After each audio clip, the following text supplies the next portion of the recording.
Welcome to Fitzdog Radio. It's Father's Day. I'm recording this the day before Father's Day, but this is Father's Day week.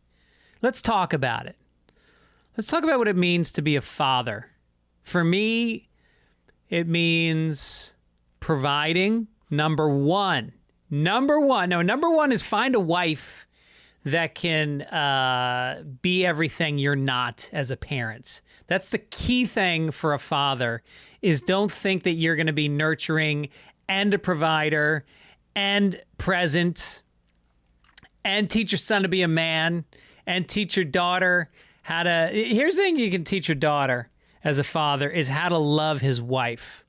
You teach your daughter what a real relationship is. That's been my goal. I can't tell my daughter how to use a tampon or any of those other things. This sounds very unevolved, doesn't it? But no, I really think that as a father, the best thing you can do for your kids is to what's the word? Is to portray.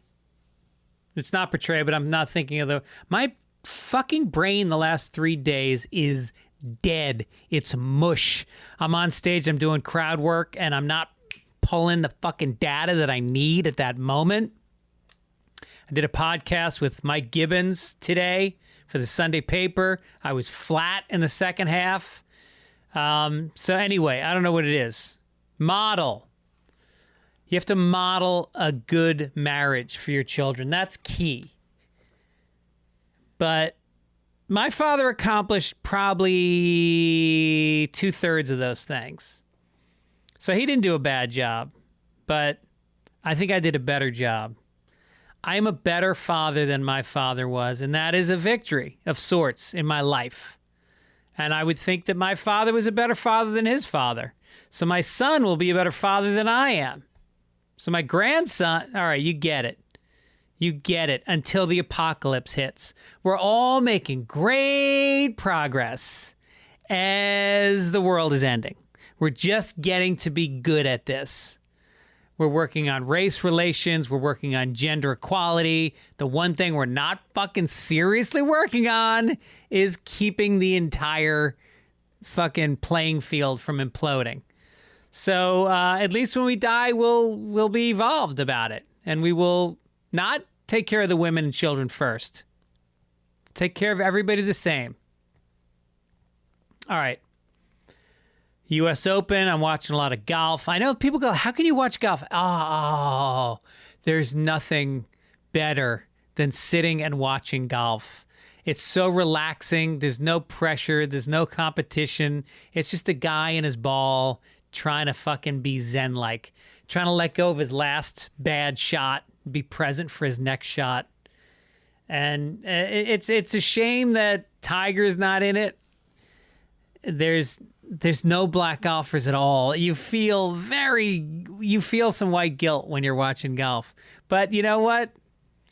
If it's Sunday, if that's the only day I'm feeling it, then so be it. I'm going to... My wife is away, by the way. Maybe that's why I'm so out of it. My wife is away and I miss her. It's very hard. Very hard to be without your wife. She's taking care of her mom who got knee surgery this week in New York. She lives on a 3rd floor walk-up in Manhattan. That's how people live in New York City. You're fucking 81 and you got to climb 3 flights of stairs to your apartment. That's what keeps you alive in New York. You know? Gives you a little fucking edge to her little apartment, you know? Anyway, so the wife is there, so I've taken on a lover, same sex, so it doesn't feel like cheating. Nice dude. No, I'm obviously watching a lot of golf because there's no competition for the TV. And I'm doing everything. Like, my fucking daughter just graduated high school. My son's in college, and I'm making dinner every night and doing dishes and walking the dogs. How the fuck did they get away with this? Changing. It's changing on Father's Day tomorrow. They're making dinner, they're cleaning up, they're walking the dog. I'm watching golf. An exciting podcast so far. On Monday, I'm playing in this golf benefit. It's for the Los Angeles It's for the Italian American Museum of Los Angeles. So I'm helping raise money for the Italians. Like, they don't have enough fucking money. They don't have enough construction interests. I'm tapping the side of my nose if you're not watching the podcast. They have construction interests in the city. But I'm going to raise some money for them, and it's a fun tournament. It started last year. I played in it then. And Joe Pesci plays. All these old Italian actors playing it. Fucking Vinny Gumbats. And you play golf, and then at the end of the day, everybody gets up after dinner, and you tell a joke. You just tell one joke. And it like a street joke. So there's a total of 25 comedians playing in the tournament. And we each tell one joke. And it's like a contest. And I can't decide which joke to tell. So you guys tell me. Except by the time you hear this, the tournament would have already happened. But I'll tell you what my final three that I'm choosing from are. In order. In ascending order. There's always the one like the three nuns die. And they go to heaven, and they get to the pearly gates, and St. Peter says, you got to make one more confession before we allow you into the hallowed grounds of heaven. One more confession. So the first nun says, well, forgive me, Father, for I've sinned. I touched a penis with my fingertip. And St. Peter says, well, go over there and put your finger in that holy water and then do 3 Hail Marys, and then you can go into heaven. Second nun goes up and she says, forgive me, Father, for I have sinned. I put my hand on a penis. And he said, sister, go over to the holy water, dunk your hand in, do 3 Hail Marys, and you may enter the kingdom of God. Suddenly there's a scuffling online. 2 nuns are wrestling, and one of them looks up and says, let me get over there first so I can gargle before Sister Josephine dunks her ass in the water. I fucked it up. That one's too hard to tell. And plus, I didn't want to say Josephine. Why did I pick Josephine as the name? Oh, God. Wrong name to pick. Sister Margaret. Let me get over there before Sister Margaret dunks her ass in the water.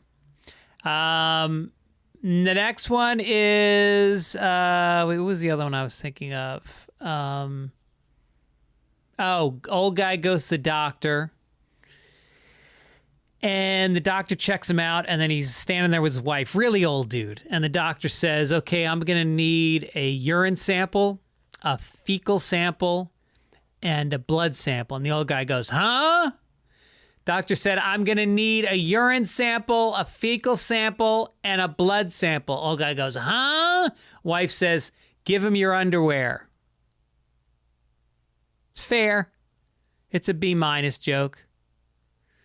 But I'm leaning towards this. This is a classic Red Fox joke.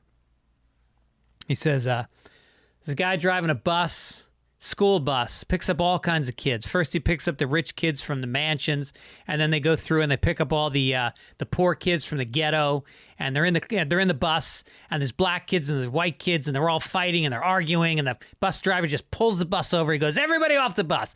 Everybody off this bus. And he walks out to them and he goes, listen to me. You're not black. You're not white. You're all orange. From now on, everybody's orange. Now get back on the bus. Dark orange kids in the back. I think that's the winner. Who knows? Here's what I do know is that we are coming out of the pandemic, and some of us are experiencing anxiety, re-entry anxiety. Maybe you've got depression. Maybe you've got ongoing things that could use a little help with. BetterHelp. Fitzdog Radio is sponsored by BetterHelp Online Therapy, I should say. But they are a great organization, and I am a customer. I use BetterHelp.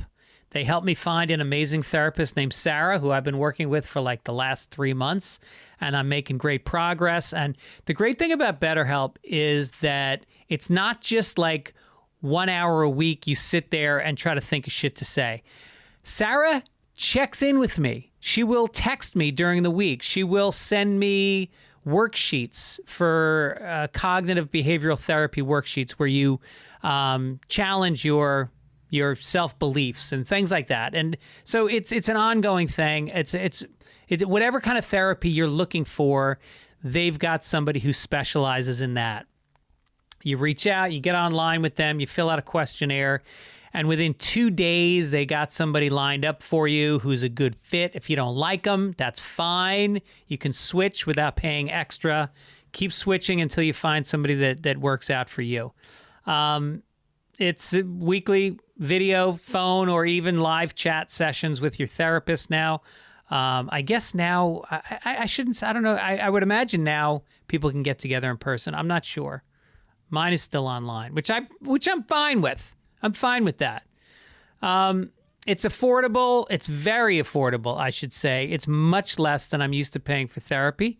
And it is also, if you're having real problems, they have financial aid available, so hit them up for that if you need it. But listen, I highly recommend this. If you've got the money and you can afford this, I just think it's a life changer, and you should get involved in therapy. And I can't think of an easier, faster, more convenient way to do it.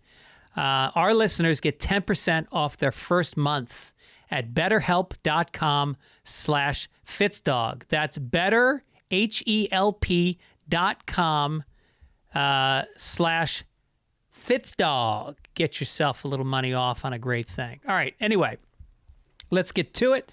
My guest today is a guy I've had on a few times. I really think he's going to be one of like the big name comics you're going to be lucky enough to listen to and watch over the next decade or 2 or 3. He's really, he used to be up and coming, and now he's coming. He is coming, baby. I really love him. I think he's hilarious. I just saw his most recent special, and I caught him down in Tampa. He's playing Side Splitters, and he was nice enough to take an hour out and talk to the Fitzdog radio crew, which is me. He does a podcast called We Might Be Drunk with Mark Norman. And I think he's got another podcast too. I'm not sure. But anyway, here it is, my chat with the lovely and talented Sam Morril.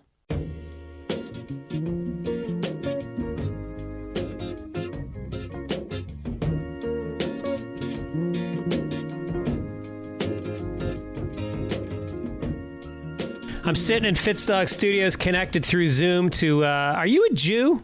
I'm a Jew, yeah. A Jew in Florida, which is always like, it's like in the wild for you people. Tampa's not as Jewy, though. No? I think it's like West Palm, Miami. Yeah. Tampa's Boca a little Raton. more like, you don't see a lot of Jews with chin goatees. That's more the vibe in Tampa, you know? Fred Durst looking dudes. Right. They got the wraparound sunglasses and pickup trucks. Yeah, Tampa's a weird place, dude. It is. This club is good. Side Splitters, I love it. Club. Yeah. Bobby Jewell, the legendary owner here, who like, oh my God, used to pick me up drunk every time, just shit-faced. He's got his hairpiece on. He grabs you in his Mercedes as he sings Jersey Boys. You're like, this is not a lot of dudes like this left. 60 years old. He puts a bottle of bourbon down right in front of you. You're like, Jesus. Yeah. Did the checks clear with that guy? Thank God, yes. Yeah. Tampa's like an amalgam of like, you got rednecks, you've got, black urban population, you've got some retirees. It's like a whole bunch of worlds not coming together. They're all there, but they don't really even mix. Yeah, Florida is just the weirdest state ever. There's all the it's racism and guns and beaches and your grandma. It's just the weirdest combination. Cubans, yeah. This city is like kind of got like all the pro wrestlers live here. I think it's the biggest porn city in America. It's so many weird things coming together here. There's actually a town in Florida that is a retirement village for circus freaks. Like midgets and little people and like all like trapeze artists, all these people, and there's like a lot of wheelchair ramps and it's got to be an entertaining condominium though, I think they did a documentary about it. Yeah. Oh wow. Yeah, the condominium would be great. Like the talent shows that they would have. I love it. Fuck. I love it. Yeah. So, and the other weird thing about Tampa is like, holy shit, did they dominate sports in 2020? Wow, that's true. Yeah. I mean, the Tom Brady thing just feels like not real still. It doesn't. I know. It's so weird to leave just being like the fact that he left a great organization and went to Tampa and won is like, that's like if Jordan won with the Wizards. Right. Well, what happened with Joe Namath though when he's played for the Jets? Wasn't that like an expansion league the first year that he played?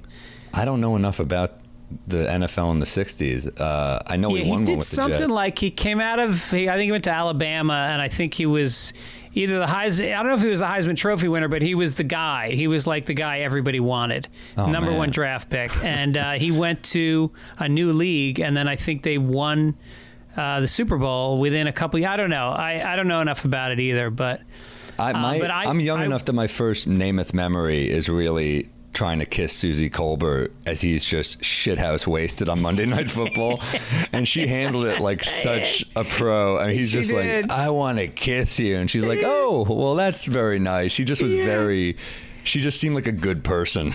Yeah, she could have gone a lot of directions with that, and she took the high road. Yeah, but he goes. My mom belongs to a golf course in Florida that Joe Namath belongs to, and so I was playing with her there one day, and all of a sudden we're like about to tee off, and he comes up and he's like, hey, you mind if we play through? And, wow. And then my mom was like, hey, Joe. And he's like, hey, Pat. And he starts flirting with her. He's flirting with my mom, who's old, but she's fucking sexy. She's like 79, but she's hot as shit. Big tits, like face looks good, cute legs. Yeah. You sound like you're trying to set me up now. Look, she's still got it, man. I know that she's a little old for you, but yeah, she's in Florida, Sam. Big lips, right now. Big. I'm thinking, all right. And experience. She's got experience. That's the thing. Yes. You can't. These young girls, they got the equipment, they don't know how to use it. That's true. Although, look, equipment is still. If you got the outside of a Ferrari, I'm okay with a shitty motor. Yeah. It's still something. Right.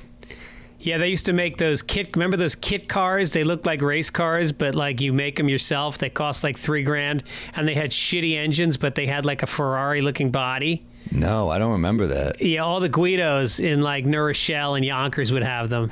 Oh shit! I can't drive. I have a license, but I can't drive a car.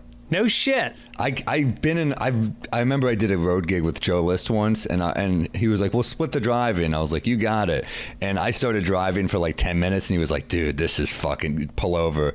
And I told him, I remember he got so mad at me. I was like, "Oh, I'm not great at turning," and he was like, "Fuck you." He drove 29 and a half hours, and I drove 30 minutes that road weekend, and I think he hated me for like a solid year for it. Where did you go, from New York to Florida? We did a run of casinos. Oh, and it gets better. I remember I put the gig together. We were co-headlining. Joe was so mad at me, I remember, because first off, I booked the wrong. She sent the itinerary, but like the date was at the bottom, so I missed. So for some reason, I fucked up, and I was like, well, we fly in on a Wednesday, but she was like, no, it's a Tuesday, and I was like, well, the tickets are booked, and I don't know what to do. So we flew in the wrong day. Then I fucked up again, and I booked the wrong state. So we landed, I think we landed in like Wisconsin, and it was in Michigan, and we had to drive. And the whole way, Joe was like, "I fucking hate you. I cannot." We didn't even know each other that well, so for him to be that, he was seething while he was driving, and he broke down crying one of the nights in the hotel. Yeah, I remember. It was one of those things. The whole gig was so weird, but one of them, we were in a nice hotel, and he called the room and he said, oh man, does your room have a giant hot tub too? And I was like, haha, very funny. And then I went to his room, and he was in the presidential suite of this like fancy Milwaukee hotel. He was being serious. I was like, oh geez. And that night, this is one of the worst gigs of my life, all around. That night we performed at a casino in Milwaukee, and the Brewers were in the playoffs against the Cardinals. And for some reason, the music venue in the casino was shut down, so they put the band Cheap Trick in the comedy club. And they moved, which I'm sure they weren't thrilled. They're in the Rock and Roll Hall of Fame. They're playing like, you know, Surrender. We watched them. They were great. It was a fun show. But then they put us in the bar during the playoffs. So we're like, hey, do you mind just turning the game off for the show? And they said no. It's the playoffs. They want to watch. So we had to perform through the play, and they were like, in less than 35 minutes, you don't get paid each. So and then as we walk outside after we both bomb. It was horrible. It was embarrassing. Yeah. The Brewers were getting killed, so they were like in a fucking... Joe started shitting on the city. He's like, fuck the Brewers. I hope the Cardinals kick your fucking ass, and they're booing. It was amazing. We get off, we walk out, and Joe's been doing comedy much longer than me at this point, especially, you know, and we walk out, and the giant poster just said Sam Morril in giant letters with Joe List. It was a tiny picture of Joe. And he was it was like the icing on the cake. And so then you got the presidential suite and the top billing? No, he got the presidential suite. He didn't get that's what I'm saying. And the top billing. No, I got the top billing. Oh, you did? Oh, got it. So he was pissed. Yeah. And then we start gambling, and Joe immediately lost like $200 on a gig that immediately, and I didn't realize he was hammered. Yeah. He was shit faced. This is when he still drank. He's sober, and I'm down. I'm up a couple hundred. He's down a couple hundred, and he was furious that I was winning. He was like just angry. He just hated me at this point. And the next day he was like, "How did we get home?" And I was like, you fucking asshole! You drove me home in a blackout. I was so mad at him. And really? I mean, the truth is, he's a better driver in a blackout than I was sober. So whatever. Is that the night he cried? He cried at the end of that night. Yeah. He was on the phone with, it was either Colin Quinn or Nick DiPaolo. He was friends with both of them. And I think he kind of asked their guidance a lot, especially at that point in his career. I think it was Nick, 'cause I think Nick said something like, kid, you're living the dream. You're doing great. And Joe's crying. I felt horrible, and now he's one of my best friends. But it's like, you know, we didn't get off on a good foot there. Shit, and this was all like your brainstorm. You're like, you know what? Fuck these clubs. I'm gonna book us a tour. Yes, of course, because we weren't getting enough work, so I had to get creative. I didn't have a manager or an agent, so I just booked all my own stuff. What'd you do? Did you just like call casinos? I called clubs. I just cold emailed bookers, and I do like 15 a day, and I would get booked. I'd be working every weekend, but there would be gigs like this where they would suck. Damn. But I would get money for them. And holy shit! Yeah, that week was like backbreaking.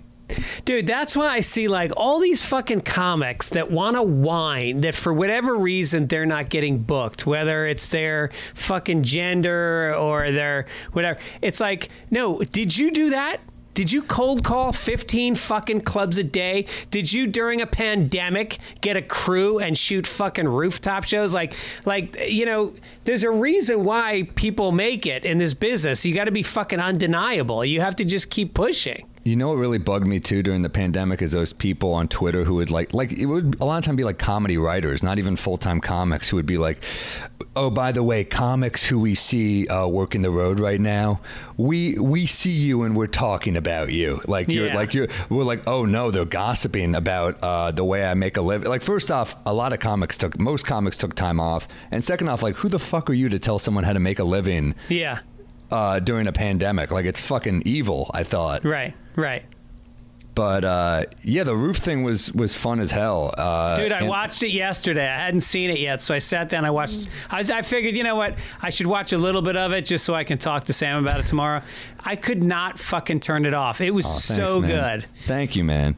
It was just the concept obviously carries a lot of it, but it's also the execution was outstanding. It was like, you know, the editing was great. I like the way you had the man on the street stuff mixed in with, like, you know, talking to the crew and getting ready for shows. Like, the whole thing had like a real build to it. It was really great, man. Congrats. Thanks, dude. I love doing it, and it's like a fun thing I never want to do again. It's funny, came out, once that came out, people were like, play my roof, and I'm like, I'm done. I'm never doing a roof roof again. Yeah, Like it still depresses me to see what some of the jokes in the special got as laughs, because like that's as good as it got in a roof. Like we mic the crowd, but I'm like, I want to hear it crushing off walls. You know, I'm a club comic, but right. Well, just for people that don't know the special, it's called Up on the Roof, and it came out probably about 6 months ago. And you went out, it looks like you went out, like in the fall, basically, of last year. And what did you do? Did you shoot it all in like a week or two, or how long was that spread out over? We did like 10 shows, and 5 we couldn't use at all because of just technical difficulties. Like stuff would go wrong on every roof. So that was stressful, me trying to shoot something. And like, there's literally one of them, I'm on a roof in Williamsburg. I was running late, so I just had to start sprinting because Matt, the director, was so anal about, he's like, we need to get, as the sun is going down, it's outdoors, it looks cool. Make sure we start at 6. And there'd be shows where people just, I'm like, well, no one's here yet. I'm not starting the show for 4 people. And he'd be like, this is the shot we need. So I sprinted from the L train in Brooklyn. I'm like running my ass off. So I'm drenched in sweat as I get brought on stage. And I'm like, this is like just the stress of shooting a special over 10 different shows of shit going wrong every time. Right. Yeah, I think the final words of the whole special are, did we get it? Yeah, like thank God it's over. Was that intentional? No, it wasn't intentional, but he loved it that I said that. I think he thought it was really funny that I said that, so he wanted to. Matt is also a New Yorker, and he's just like all about the views and the city and the energy, and like everyone was saying, there was that article, New York is dead, and I took such offense to that because you know, I'm a city kid. I was just angry about that. So I was like, look, it's definitely a little scarier and a little weirder, but also there's an energy still in the city, and like there was something guerrilla style about the special, and something kind of ugly, but also that I kind of liked. I kind of liked the ugliness of it. So it was cool. I was doing shows on, like, you know, the Lower East Side amphitheater. There'd be like a homeless guy sleeping 10 feet from me. It was so grungy and weird. But then they'd be like, you can do 10 minutes on my show. And I just was like, I can't write an act if I'm doing 10-minute sets. So I just started going to Instagram stories and said, if you got a roof, a mic, and an amp, I'll come through. So just. And then how did you get the crowds to get there? Well, it depends. Sometimes I would say, if you've got cool friends, I would do stories like, if you got cool friends, a mic, an amp, White Claw, beer, I'll come to your roof, and it'll be a party. It'll be really fun. I'll bring a good comic to open. And it like, people would either bring their friends, or I would just say private roof, that I'd get a fan to be like, I have a roof, but I don't have people I can bring. And I'd say, I'm on it. I would literally go through until it was like enough people. I'd get like 30 or 40 people, because if it was too many, I was scared, because it was still when people were like, we don't know if it's spreading outdoors, whatever. But also, if there weren't enough, like, I had to charge or people wouldn't show up. If I was just like, you're confirmed, but no, you know, if there's no financial investment, they're just like, I'm tired, I'm not going. Right. So did you have any shows that were a bust, where you showed up and no crowd was there? There's one show that made it that was a bust. It looked so cool that Matt made me keep it in. There was the one in Brooklyn where I'm wearing like I think I'm wearing like an orange shirt, and there were like kids hanging off a roof, so it looked awesome. The view of the bridge is awesome, but they were all like hipster artists, and it's like Brooklyn hipster artists are all looking at you like, we see your trick, but we're like not gonna laugh. Dude, I felt like that. I did the Knitting Factory a couple times, and that's what it felt like when I went there. I was like, I'm never doing Williamsburg again. Brooklyn's tough. I'll still do it just because, like, I'm like, it's just, sometimes I need to bomb, and sometimes I need to, like, I just want to make sure the jokes are, even if I'm not doing well, I want to make sure they still kind of acknowledge that the joke is kind of funny. Yeah. But that's what you get a lot of the time, just like an acknowledgement. I think it really, I think the way it was shot really excused there not being, like you said, like that contained laugh that's bouncing off the walls. Like, it just totally makes sense. It felt like MTV Unplugged or something. It was like you were seeing a different energy from you. Like, I found you to be more connected to the crowd than I've seen you in other specials. Like, I felt like you were really talking to them and really playing off of them a lot.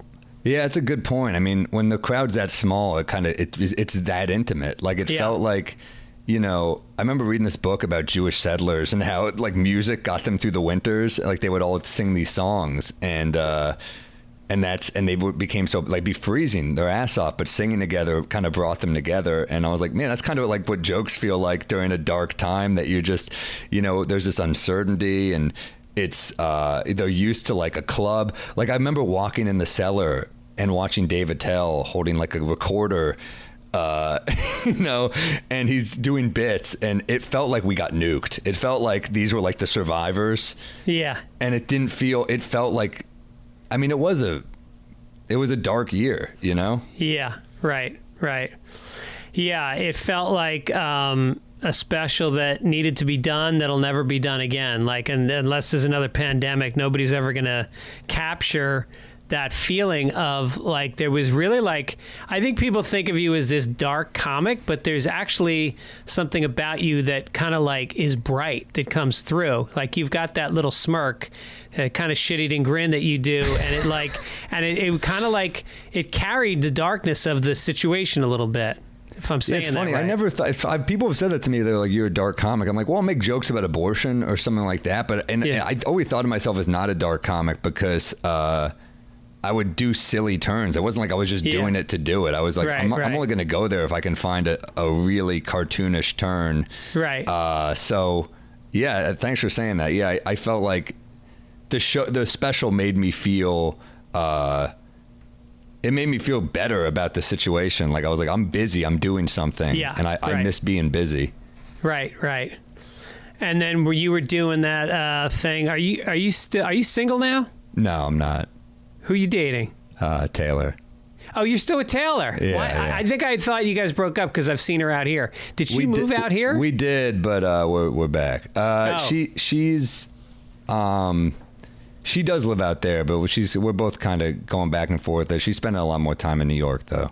Yeah, she's. I'd never seen her do stand-up before, and then I saw her at the Improv a few weeks ago, and I was like, "Holy shit, she's got chops." She's got like, I don't know how many young comics have like road shops like that ever. Yeah, it's kind of weird to. She's like a road dog comic. Yeah. But I don't know if there's been a comic like that before, that young. A female comic, you're saying? I think any comic. I don't know. Yeah, I mean, she started when she was probably, like 16 or something? Something, yeah, but she was doing churches, and she just writes a lot, too. She's always writing, and always, she digs... I guess there's a lot to dig from her personal life because she's had such a different type of life, and playing churches and, starting clean and then becoming, having a little more edge to her act over the last couple years. Yeah, right. Yeah, she, it's almost like a throwback style. She's very like, not aggressive, but assertive. She's very confident, and her jokes have like been clearly pared down from her 10,000 hours. Malcolm Gladwell saying like she feels like she's already done her 10,000 hours. And she definitely has. She does the road. She was a young headliner on the road, so I think it's like that work ethic and that repetition, and being busy and working during the day on the road, it just shows. Yeah. It's a lot of comics on the road, and by a lot of comics I mean me as a younger comic, we're drinking too much and not like I would write, but it was out of guilt. Like I'd be hungover and be like, I hate myself, I need a new joke. She's got the discipline. She has got like she's got drive, but a lot of people have drive. She has a talent, Right. Now she's Michelle Wolf is kind of like that too. Yes. Like she works her ass off, and she's got the talent. Yeah. For sure. Yeah. I haven't seen Michelle in so long. I just assume she's like doing push-ups somewhere, some sort like she's doing like an Iron Man, and then like the second she finishes, she just like jogs into a comedy club and starts telling jokes. Yeah. I know. I think she was, when she had that TV show, she apparently would do meetings while she was on the treadmill. On the treadmill. Which I feel like she might have done a little bit just for the story, because like we're talking about it. Yeah. She's doing it, and like someone saw her. She's like, the legend will live. Yeah, right. It's like I did a show. I used to be. You ever go to the Friars Club at all? I did. I have a great Friars Club story. Oh, because I fucking love the Friars Club. I've been my father was a member, so I spent my childhood going there, and then I joined, and it was a big part of my life when I lived in New York. And so I used to go to these shows all the time with these great old cast. Some of them are probably not even around anymore. Freddie Roman, Buddy Hackett. Freddie Roman, Buddy Hackett, Malzy Lawrence, Dick Capri, Freddie, but Freddie was the best. But anyway, Alan King, I worked with a few times, and he would show up to a gig, and he had a briefcase. And he would open the briefcase in the green room, and it would have a decanter in it with his special gin, and it had a little bottle of vermouth and a glass. And he would just ask for ice, and he would like make his own drink in the green room. And I always thought, like, that's for the story. You're doing that so people talk about you. That is hilarious. You know, Norman and I are making our own whiskey. Oh, are you really? We have a distillery on board. We got them making a rye for us. That's amazing. I'm fine. That's not for the story. I always wanted a whiskey. Dude, Ron White's making a fucking fortune on his tequila. And it's just fun to have your own drink, to like have a friend over and be like, they're like, oh, what is this? You're like, it's mine. It's what I make. Yeah, you feel less guilty getting shit-faced when it's your own whiskey. For sure. You're like, I'm an entrepreneur here. This is a working man drunk. Right. It's also hilarious just sampling whiskeys. You're like, this is fucking crazy. Like, you feel powerful. Like this, it's almost like, you know, The Bachelor, but for drinks. You're just like choosing which gets cut. It's crazy. What are you looking for in a whiskey? I guess just a good buzz. Like some whiskeys, like coffee, you have a coffee and you can just tell what's cheap and tastes shitty. It's kind of modeled after Buffalo Trace because, which is a bourbon, which, inexpensive, cool design of the bottle, tastes really good. Like it's a good value. Like I think one of the big things was like, we want this to be like a cool aromatic type taste that also, is going to be under $40. I don't want people breaking the bank to drink this. Like I heard a story. Peyton Manning charges like $140 for a bottle of his whiskey, and I'm like, do you know what your fan base is? Yeah. Do you know what your demo is, Peyton? Right. So yeah, I wanted something that our people that like our comedy can afford and also enjoy and just gives a good, like it gave us a great buzz. Yeah, if you're like LeBron, you can put out a champagne that's $250 and people are going to buy it. But if you're Peyton Manning, that's not your city, man. Look where you're playing. Why don't you just say what you really mean, Greg, with this? No, I know what you're saying, but Drake has like a bourbon too, and it's like, oh, that's right. It looks like it's in a perfume bottle. It's the ugliest bottle I've ever seen. Yeah. So it's like kind of like you're like, who's buying that? It just looks terrible. Dude, you know who makes bank is Adam Carolla's Mangria. I could see that. He's been selling that for so long that clubs he works at have it on the shelf when he's not there.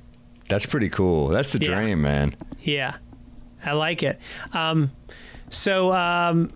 All right, I want to talk about a couple of things from the special also, since I just saw it. Like that magician Stu that you talk about at the end of the special. Like I looked him up online, and he actually looks like he's a pretty decent magician. Stu is not his real name, by the way. Oh, okay. I changed the name because I don't think he came off great in the story, so I was kind of like, let me not use his real name. Wait, but I found a Stewart magician in Richmond, Virginia. It's not him. Oh, really? Yeah, but the guy is a legit magician. I will say that. Like he is a good. The real Stu is he was a gifted magician, and it was a crazy night. That is the most insane fucking night. And the best is that you saw the guy cheat on his girlfriend, and then it turns out his real girlfriend is a stripper. Yeah, it was amazing. I would think if my girlfriend's a stripper, the last thing I'm doing is cheating, because it would feel like cheating. Just dating her feels like you're cheating. He had the vibe of a ladies' man, and he also he was charming. Like he had this douche confidence that was just so. It just turned, once you're that douchey, it kind of just shifts back into like charisma. Yeah. Yeah. And he had it, and he was on AGT, I think. He was a known-ish magician. Oh, no shit. Yeah, he did pretty well. Yeah. Did you hook up with a stripper that night? I didn't. I got a lap dance, but I didn't hook up with a stripper, no. Yeah. Yeah. Well, I'm not a big strip club guy. It's not my... no, me neither. It's just, I just know they don't really like me, and it's kind of like, you know... That part doesn't bother me as much as, like, sometimes I step out of my own body and I look at my life. And in those moments when I'm in a strip club, I'm the same as all those other fucking guys that are... It's not that you're taking advantage of the women because they're there because they want to be, but it's just not. It's not the look I'm going for in my life. It's not. I used to have a bit about how your friends always ask you to go to a strip club. My reasoning was always, and I would say this: I'm not going because those girls are victims of sexual abuse, and also it's too much money. That's what I would always say to people. I'm not going to take advantage of their shitty childhood. Not at those prices. That was the bit. But there was a part of me, like, I always didn't like that it was part of the bachelor party too, because it was just kind of like a forced destination that I even felt like I was like, I don't even feel like any of us are into this. Yeah. And then the one dude that is into it, you're kind of like, I didn't want him at the bachelor party anyway. It's just like, I don't know. Yeah.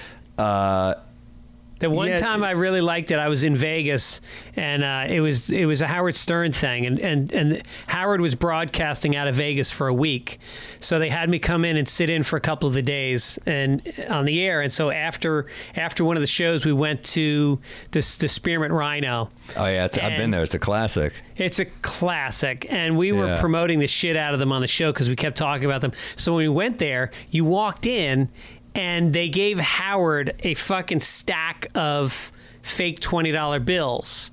But they're real $20 bills. Like, they work with the strippers.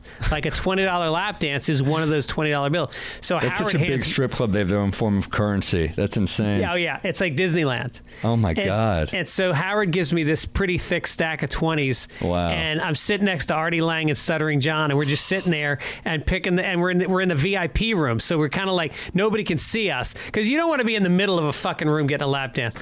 And we just got lap dance after lap dance. And that was the one time I really felt like, you know, these girls are excited to be here. They're excited that it's Artie and Stuttering John and Howard. So it really felt like a party where we were also getting lap dances for free. I think I've heard at least one version of this story from Artie, I think. Yeah. Where it caused some friction with him and his ex-girlfriend. Oh, really? Yeah. But damn, yeah, Spearmint Rhino, I went there at my brother-in-law's bachelor party, and I was like, this is crazy. That was the only one that I was like, this is kind of cool. But there's something about them that I just maybe I'm at the age now where I'm just like a little too old. Like, I just feel like I'm older than them. I don't like, I don't know. When you're young, it's kind of like, well, they're older than me. This is okay. But then when you become older, it becomes a little weird. Yeah. Right. I wonder if people feel like that about comedians. I hope not. So what else? So you got this. So this got 1 million. I just looked it up. It's got almost 1 million views now. This That's roof good. special. Yeah, my other one did so much better because it was on Comedy Central's YouTube. I didn't have a following. I just started posting on YouTube. I didn't realize I needed. It's like, how many social medias do we have to be on? There's like YouTube, Facebook, TikTok, Instagram, Twitter. Then there's going to be a new one any day. So it's like you never know, but you really do have to have them all up and running. You got to be your own business these days. And you also have to monitor, like, comments, you know, on every one of them. Even fucking TikTok, people can comment now. And, you know, so say you post something on YouTube, comments there. Obviously, anything on Twitter and Instagram, you got comments there. And then you have a phone number you give out that people can text you. Yeah, I use that in the special. It's called Community, and it's not my actual number, but I can text anyone who sends me stuff. But I could also send mass text by location, so that's why I was using it. So if I was say I was in like the Lower East Side, I could do like, you know, 2 to 3 miles radius. Hey, doing a show in 30 minutes. Yeah. Hurry up and you'll get in. You know, like that was like if we were low on people. So I use it more for that. Right. but I'll answer a text occasionally. But I also, like, you could spend so much time on there, and like my ADD is so bad that if I get pulled away from trying to write, I just get stuck. Yeah, you know, I need to be, if I'm trying to focus, like the amount of attention you have to even pay to your phone, like incoming texts like all day and it could just be bullshit from a friend, but you know, it's hard for me to focus. Right. Yeah, it's hard for me to transition. If you give me one task, I have ADD also, and if you give me one task, I can fucking hyper focus. I can get deep into it, and I can get shit done. But as soon as I have to do something else and then come back to it, I kind of lose steam. Oh, dude, it's brutal. I'm on the road now, and I just, you know, I'm dealing with like a lot of neck and back pain that I've been having for the last few years, and it's been brutal the last month or so. And I called, I've been calling doctors to get a spine doctor, and everyone is like, well, we don't accept that insurance, or you have to do this. There's always like a catch, every person I call, and then you call the doctor that you saw, and they're like, oh, well, we should have done an x-ray. Now you have to, so you get sent back and forth from everybody.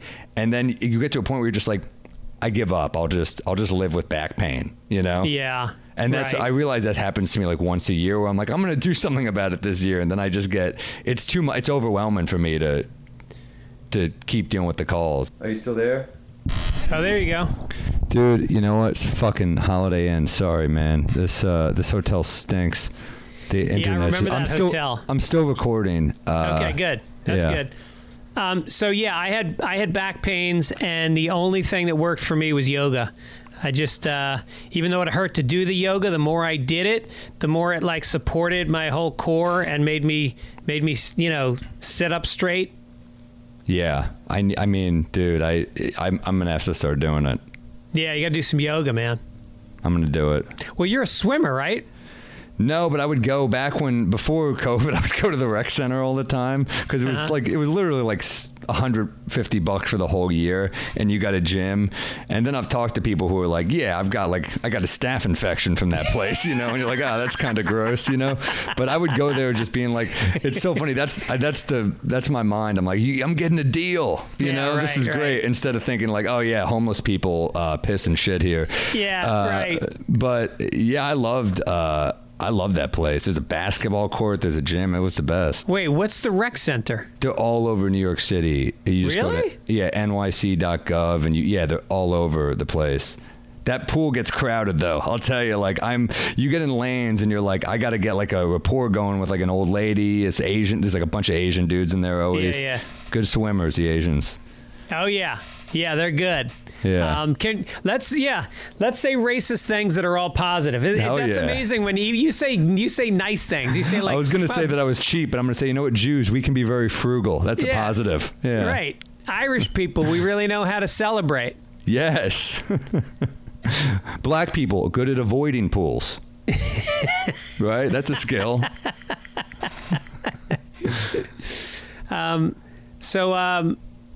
I got to go back to New York this summer, and what's the deal with the clubs? Are they 100% yet? Cellar just became 100%. Best set I've had in a year. At the midnight show, it was great. It was like electric. I was like, oh, that's like... And of course, my friend Matt is there because we're filming something else. Going to direct my roof special, and he's like, I look out, I'm killing it. It's like my best set in a year, and he's filming the crowd and not me.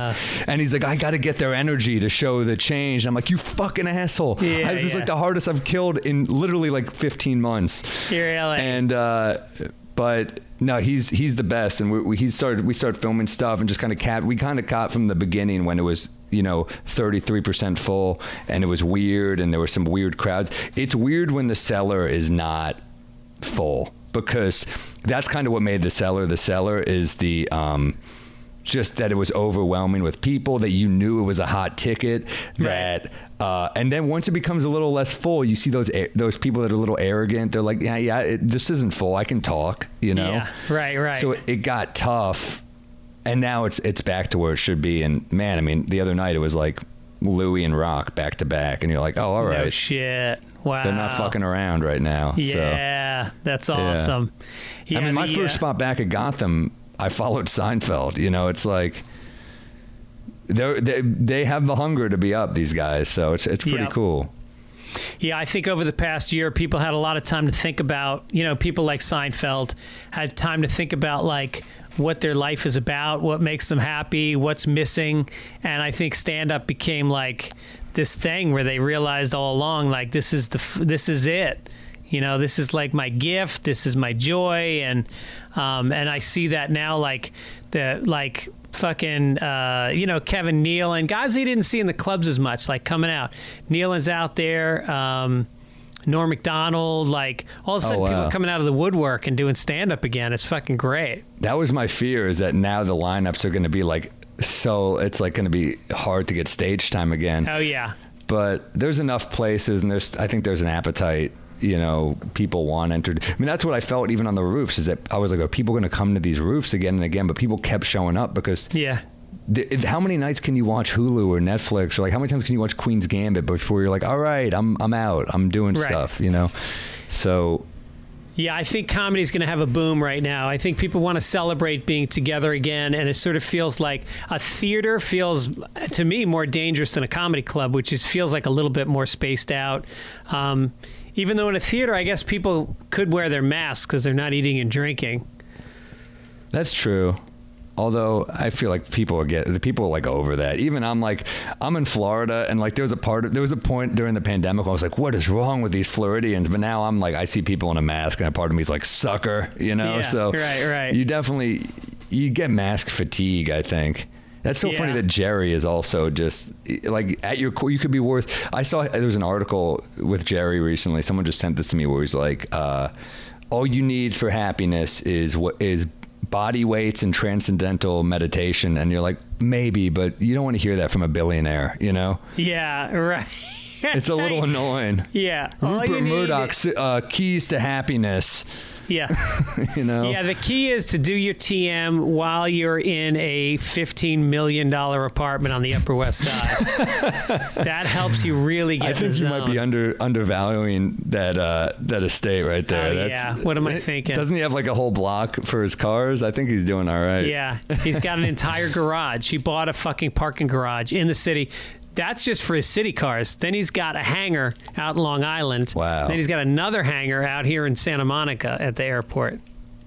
What I do love about Jerry, though, is he really is a comic at heart, and it was cool to see. He was emotional. He was like tearing up when he got off stage. You're like, fuck, like everyone has been like, we are so starved for attention as entertainers. Yeah. Like something was missing, and even if you had a good childhood, something was missing where like you didn't feel seen or heard in some way, and that's why you need this. And for a year that's been bottled up in all of us.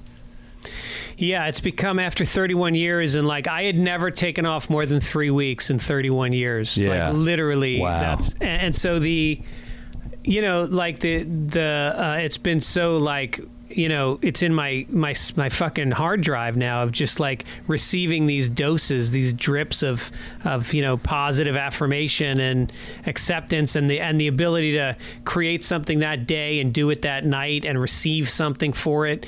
It was so weird, and I think it put me in a deep depression. Like I'm just coming out of the depression. It really hit me hard.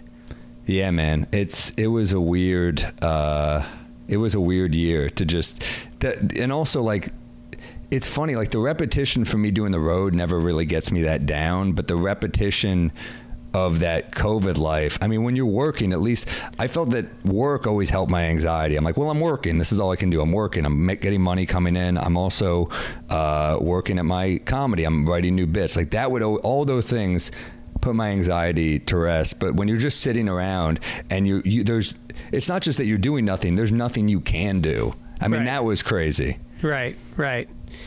Yeah, and if I'd known it was going to be a year, like I sort of feel like guys like you and Bo Burnham, I don't know if you saw Bo Burnham's special. I'm like 25 minutes in, and I got to go back. I was tired.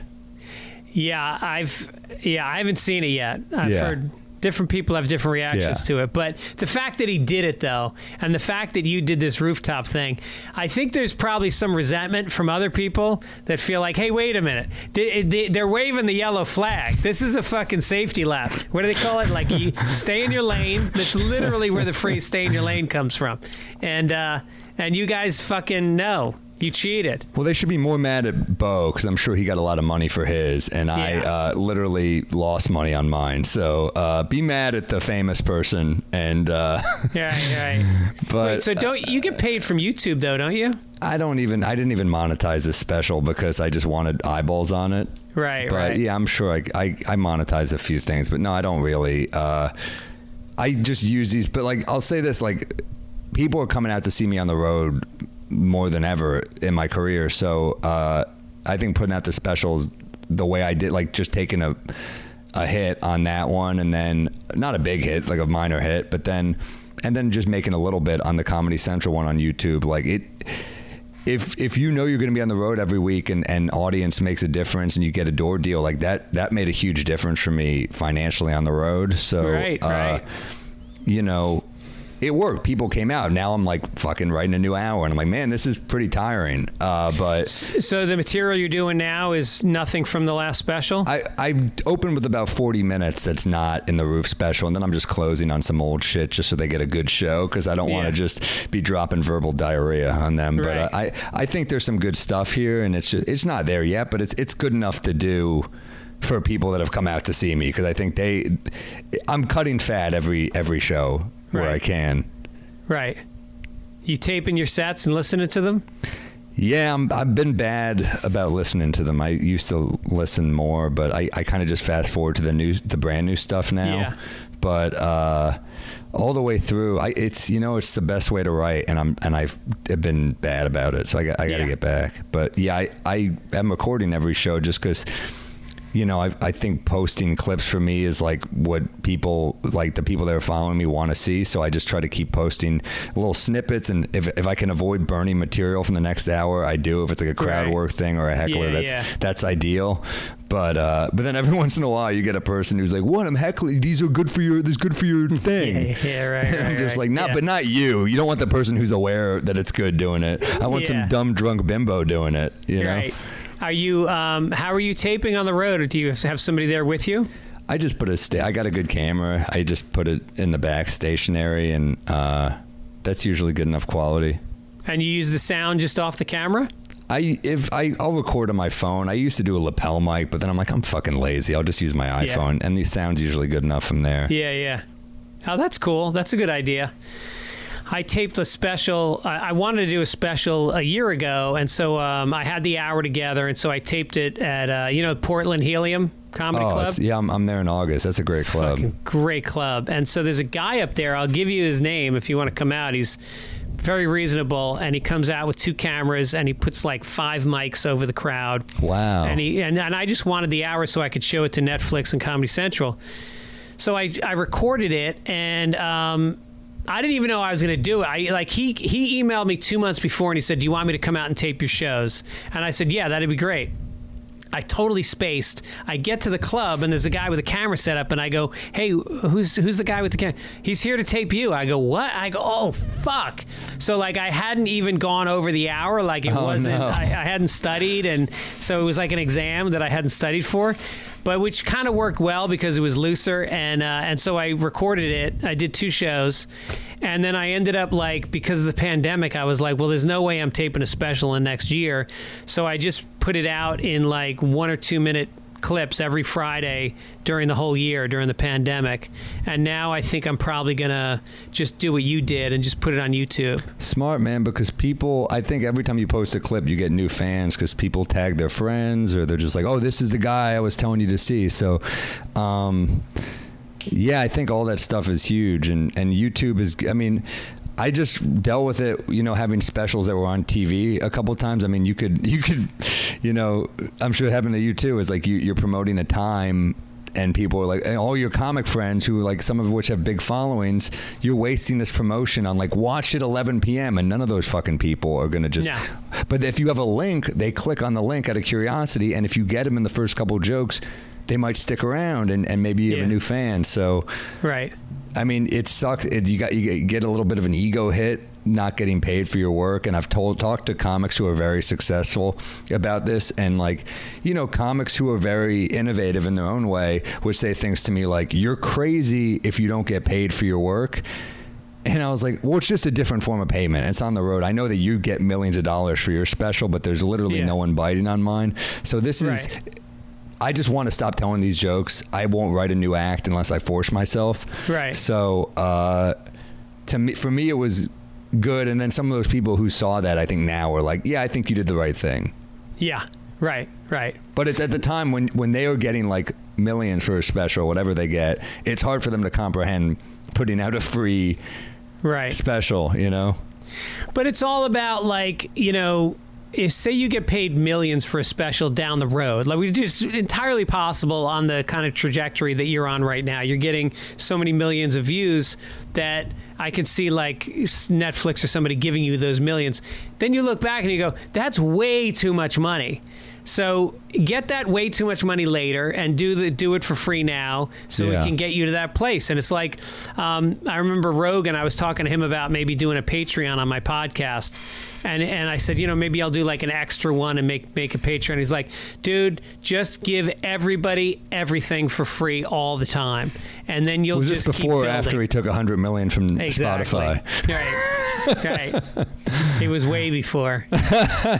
And everyone, it's funny. I've had people give me advice that they themselves don't follow, and I'm just like, wait a second.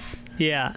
Well, I think he got to the point where he made his point. No, for sure. No, I mean, he got that right because of all the 3-hour episodes he put out. And he 5 does days know. a week. Yeah. I mean, he was a machine with that. I mean, having the gift of gab like that. Yeah. So, oh man, and by the way, your COVID joke about fucking the dog is excellent. Oh, thanks, man. It was cool to see everyone share. It's fun when everyone's sharing a clip.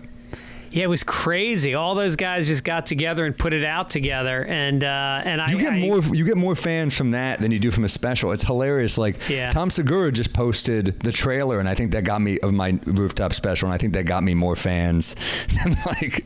Oh, really? Almost, yeah, because he's got such a massive following. Yeah. But. Yeah, I just sat in with him. He's got Bert. You know, he does that podcast with Bert Kreischer. Yeah, Two Bears, One Cave. So Bert's overseas doing some film, so I sat in with Tom and I guest hosted for Bert one day this week, and I'm just sitting there and like I've known Tom since like going to his apartment with him and Christina, this fucking dump. It was down in like Redondo or something, and it was in like a stucco condo building, and I remember thinking like I felt sad for them because I was like, God, look at them, they're married and like they're gonna have a kid, and I thought they were both super talented, but it wasn't working. And I mean, within fucking 2 years they were in a mansion and like, you know, building a studio, and it just happened. It didn't happen overnight. It took them years, but once it happened quickly. It happened very quickly. I feel like you're right in that spot right now where, you know, things are really blowing up for you. It's been way better than it ever was. So I'm like grateful. It's hard to feel the good for me. Like that's something I've had to work on in therapy. Like I don't feel, it's funny. Like Taylor will say stuff to me like, these young comics look up to you, and I'm just like, I don't feel that. So I don't, it's hard for me to like just feel good, or like even when you're like, you know, I played this room in Tampa for like 10 years. This is the first time I've sold out every show, and it's weird. I'm kind of like, oh wow, look at that, instead of being like, holy shit, that's fucking, I'm not good at taking a step back and feeling the good, because I almost feel like guilty. Like I'm like, oh, that's not, I don't know why I can't do it, but I just can't. What does your therapist say it is? Geez, I think he thinks I just always have to be in work mode. Like that's just like, he's like, you're just stuck in work mode. And like you feel like if you take it in and appreciate it, you might miss a step. If I get drunk, I can appreciate it. Like if I'm drunk, I'm like, oh fuck, that's crazy, you know? Yeah. But if I'm just sober, I'm like, I'm just kind of, maybe I'm a little tight. I don't know.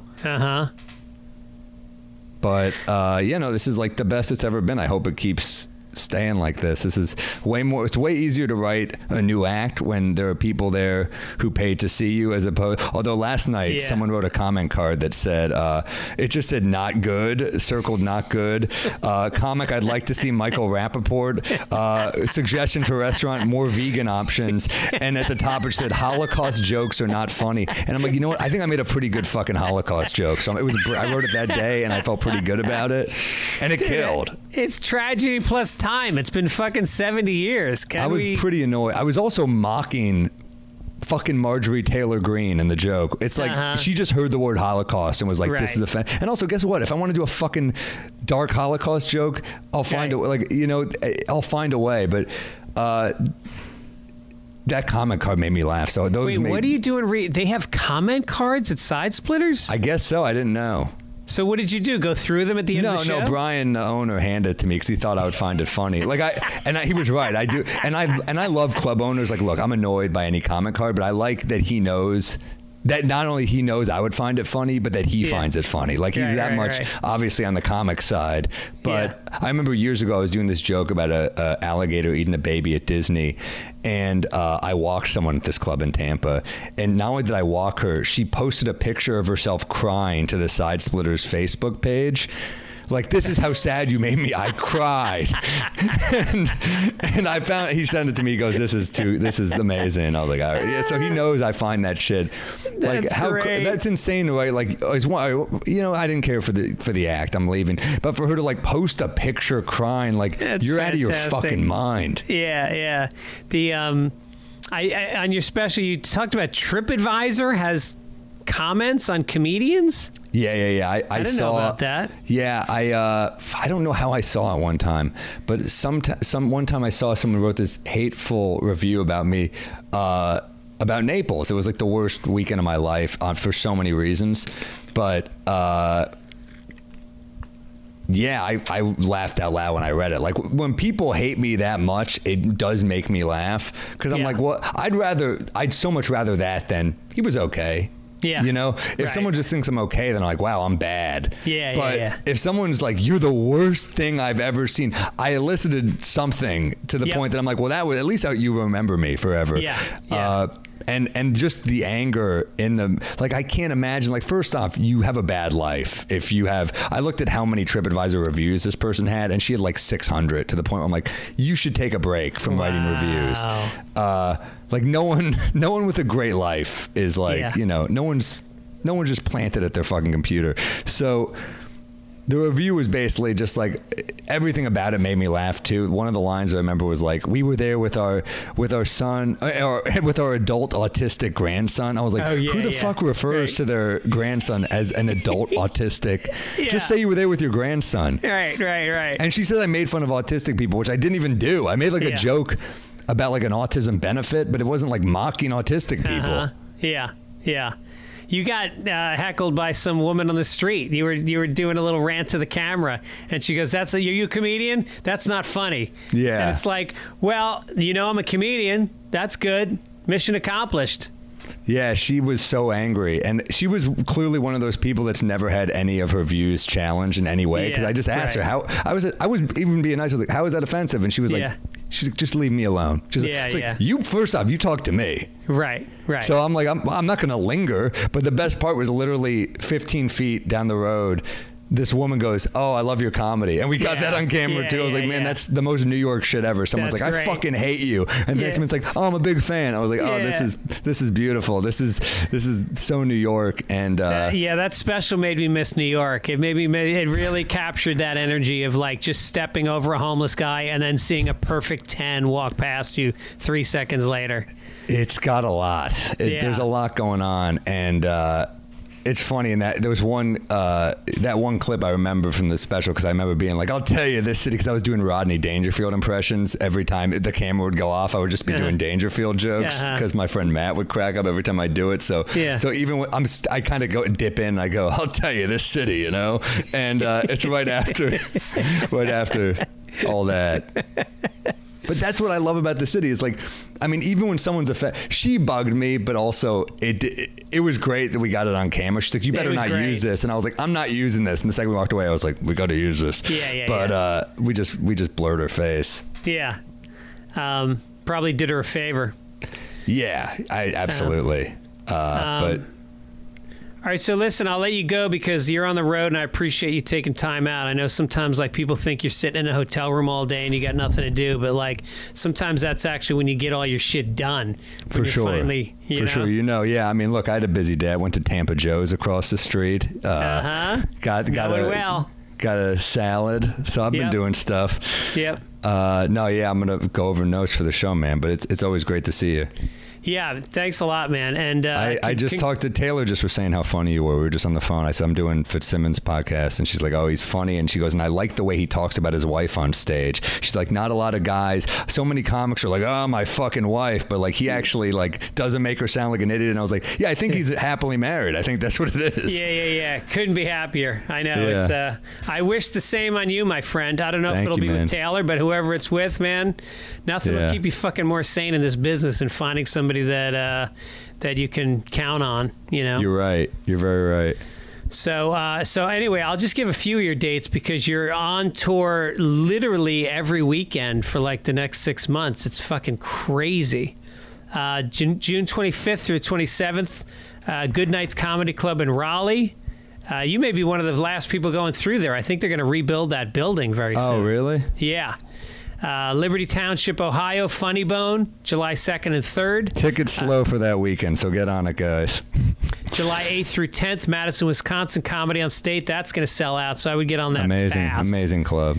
July 15th through 17th, Oklahoma City, Bricktown Comedy Club. July 23rd through 25th, Zanies in Nashville. And other dates, again, go to sammorril.com, MORRIL. And check out the special. I Got This, his old special, is on YouTube as well as Up on the Roof, which is also on YouTube. Thank you, man. Thanks for having me. All right, man. I'll see you in New York this summer. I'll be there in August. Awesome.